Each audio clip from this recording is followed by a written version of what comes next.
BetterDog Unleashed Podcast, Navigating Avian Flu and Raw Dog Food with Katy McLaughlin. Welcome back to BetterDog Unleashed, the podcast where we dive deep into the dog world, chew on some big topics, and sometimes get a little messy. I'm John, here with my better half, Nancy, and today we have a very special guest, Katy McLaughlin from Everything Raw Doggie Café, a local raw food expert and nutritionist.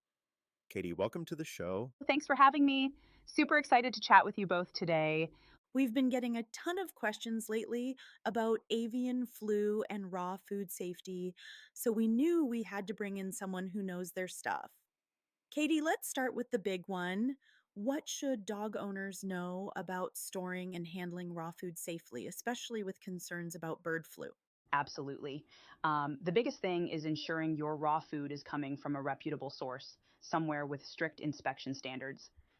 Brands like ACG and Back to Raw are great examples because they either share facilities with human grade food or maintain high cleanliness and sourcing standards. Local companies often have direct relationships with farmers, meaning they know exactly where their food is coming from and can verify the health and safety of the animals being processed.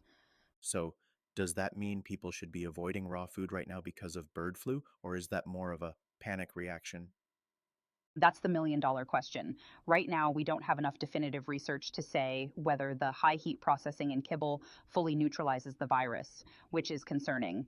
That said, when it comes to raw feeding, the risks are more about knowing your source, keeping everything frozen properly, and handling food safely, just like you would with human food. That's a good point. So, what about people who are making their own raw meals? Getting meat from a butcher or a supplier that isn't specifically for pets? That's where things can get risky. If you're buying meat from a non pet specific supplier and mixing it yourself, you have to be absolutely certain of its quality. Some butchers sell dog food meats, but they might not follow the same standards as regulated raw pet food companies. This is one of the reasons why vets have historically been wary of raw feeding.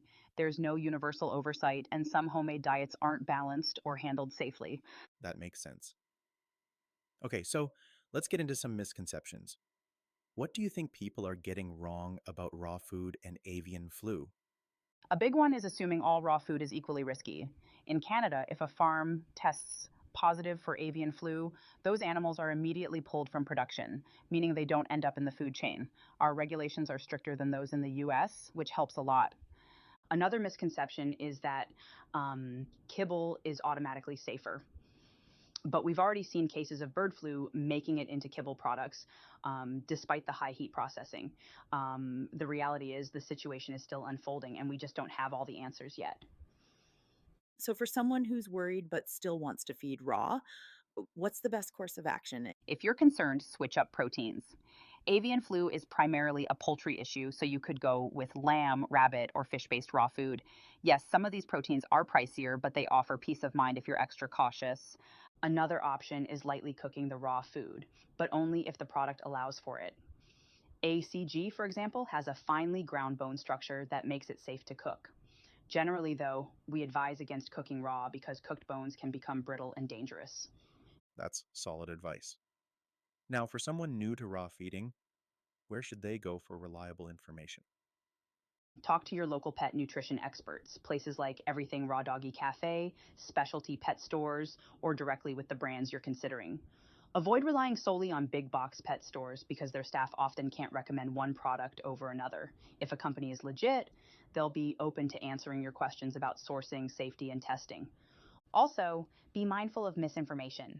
Not every headline is worth panicking over. Stick to scientifically backed sources and be wary of fear mongering. If you ever need help sorting fact from fiction, just reach out. We're happy to help even if you don't buy from us. Love that. Okay, before we wrap up, what's your biggest piece of advice for dog owners navigating the avian flu situation? Keep calm and stay informed. Stick to trusted sources. Don't fall into internet panic. And remember that raw feeding isn't inherently dangerous if you're doing it right. And if all else fails, just reach out. We're all in this together.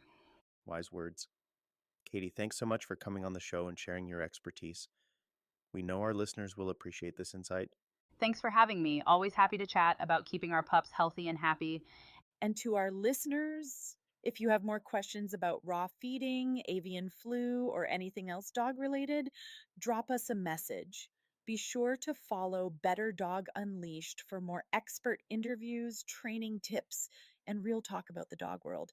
Until next time, keep leading, keep training, and keep those tails wagging.